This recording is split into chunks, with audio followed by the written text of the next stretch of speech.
Hey everyone, Rarity Dash here. Time for another blind commentary. And it's time for the next RDP, the uncharacteristically short one, A Beautiful Day in Equestria.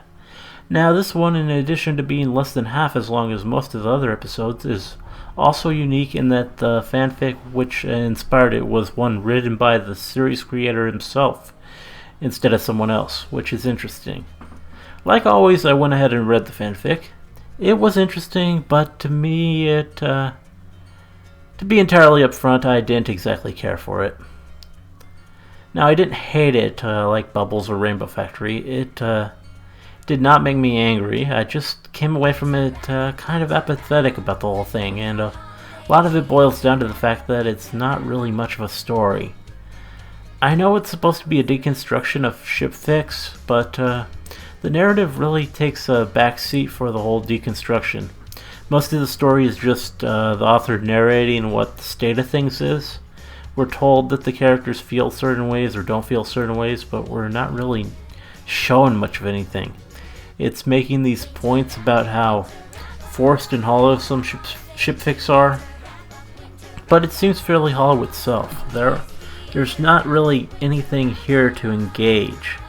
It reads more like an essay out to prove the writer's thesis about ship fix than it does an actual story, which just made it kind of dull to me. It doesn't help that I probably disagree with the thesis it is trying to prove. I like shipping. My channel is named after a ship, after all. I used to write ship fics. I think they can be worthwhile. Are some hollow and forced? Yes, absolutely. Most are, probably. I'm not even sure mine were ever all that good. I wrote them years ago, and I've learned a lot about writing since. But I think the genre can be done well. You can write a romance between fictional characters in a series and make it completely believable, and yeah, you just have to be smart about it as a writer. The presence of the kind of fanfics the story seems to be critiquing doesn't really have anything to do with ship fix as a genre as much as it has to do with the simple fact that there are lots of bad writers out there, and fanfiction sites allow for them to reach an audience without any kind of filter. There is hollow, poorly thought out crap in all genres, so I don't really see why a point needs to be drawn under shipping stuff. Now, does that mean I'm not going to like the RDP version? I don't think so. An injection of humor might actually be just what this thing needs to be more palpable. Take it from being a deconstruction of the genre to actual satire, and we might actually be onto something. Even if I don't necessarily agree with the underlying point it's trying to make, if it's funny and presented well, it's likely it'll still get a laugh from me. So yeah, this could still be good. We'll see. Let's get started. Okay. And we got Rainbow and Twilight, which makes sense. The Rainbow Dash presents A Beautiful Day in Equestria. So Rainbow's going to be narrating it. Go to work or something? No, I called in sick. It was a pretty awesome day in Equestria. There's like bluebirds and stuff, and I'm sort of supposed to be bringing in a little bit and of now rain. This one seems like fully animated so far. Got hoof stuck in the storm cloud generator for like 3 weeks, so it's not like Ponyville can't wait another half hour for a little bad weather. Or at least it would only be a half hour, but my wings are once again friggin' broken. And I mean, I know that I break my wings a lot, but you don't really realize how often you get injured until an insurance agent comes to your house and demands to go through your medical history reports, because that happened, and now apparently they think that I'm purposefully hurting myself for some reason. So I'm required to wear a helmet now if I want healthcare coverage, but it messes up my hair, so I don't. And just today, I went down to see Twilight because I got this great idea to go faster if she cast a spell, except when she cast the spell, it broke both my wings, and now I'm sad. Of course. So I'm sitting around crying while Twilight reads a book, and I'm like, can I have some water? And Twilight just gets up and goes. She's a good friend. And a few minutes later, I hear a crash from the other room. God! And when Twilight comes back, her leg is bleeding, but she's got a glass of water. So she gives me the water, and before I can say thank you, she leans down and kisses on me. Seriously? Yeah, that's what it says. She kisses me really aggressively. And I mean, I know kisses make boo-boos all better and all, so my wings are in need of some serious getting better, so it's like, I guess Twilight just knows more about medicine than I do. It's like really aggressive kind of medicine, so I mean,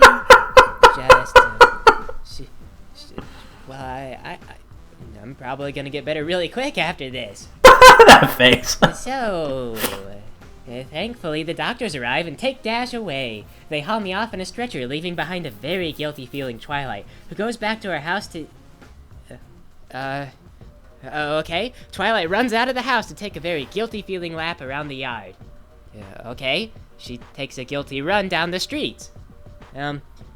Twilight, you're not following the story. Nope. Well, but it says you have to go back and kiss on Rarity. No. Okay. But you still have to go and kiss on Big Mac. No. Okay. Well, you don't have to kiss on them, but for the finale, you're supposed to kiss on Fluttershy. That kid from Trottingham? No, you're thinking of Pip. Who the hell names a kid Pip? Isn't that like child endangerment? I would name my kid Dracula. Shut up. Of course Hey, you would. Twilight, you're headed right for the Everfree Forest, but we still need to have a dragon attack, and there's like a... Well, where'd you go? You're the main character. Okay. Well, I guess that, there's no conflict then, so, the end. Okay. Well, we've still got half a video left, don't we?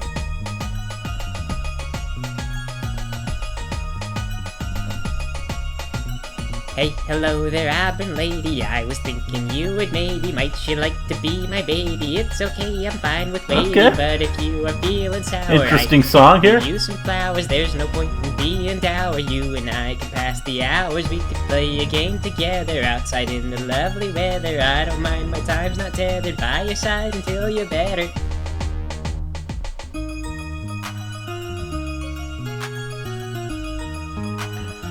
Okay, and that was a quick credit Life is sequence. lovely with the lover, even when we cause you trouble, we'll be happy with each other. Just forget my tiny bum. Aside from being slightly clumsy, smiling makes my heart thump funny. Butterflies dance in my tummy. Do you think you'd like to hug me?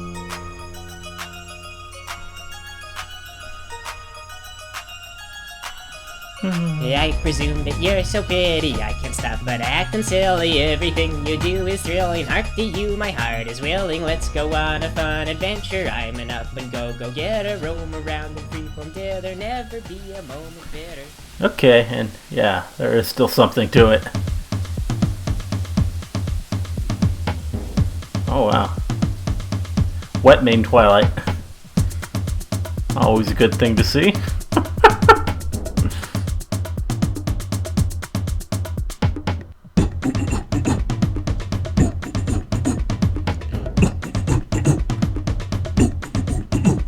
And monkeys.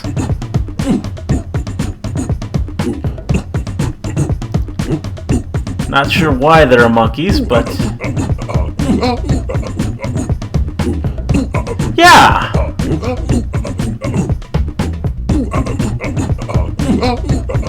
Why not, I guess.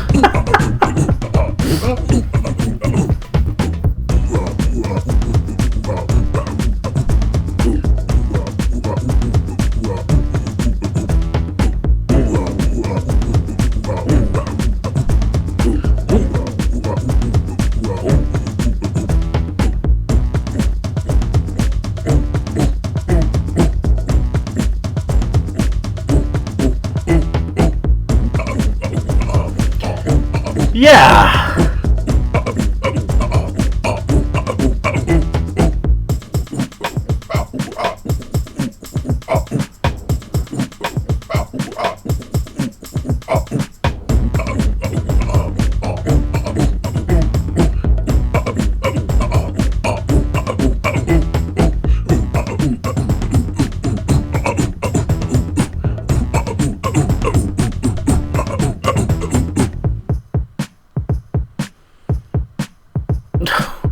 Okay.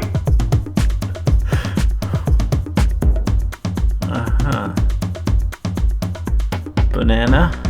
Yeah. What? I mean, that's what's in the Everfree, is bats and gorillas. Okay.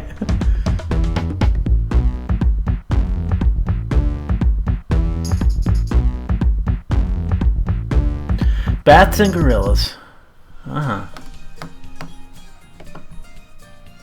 So, yeah, that was pretty interesting.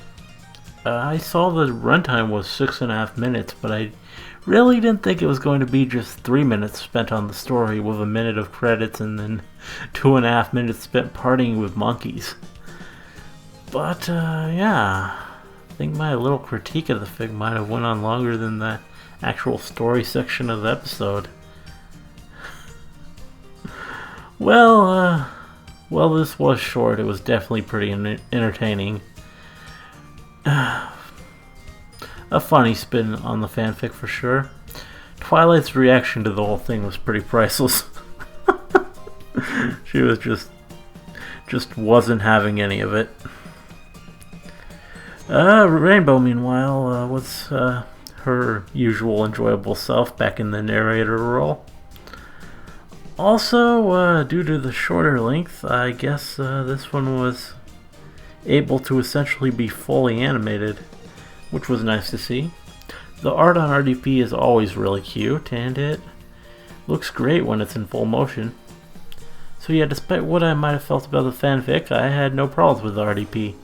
It was great. Don't think I see it as making any kind of big satirical point or much of any point at all, but it was fun, and that's the important thing, really. Yeah.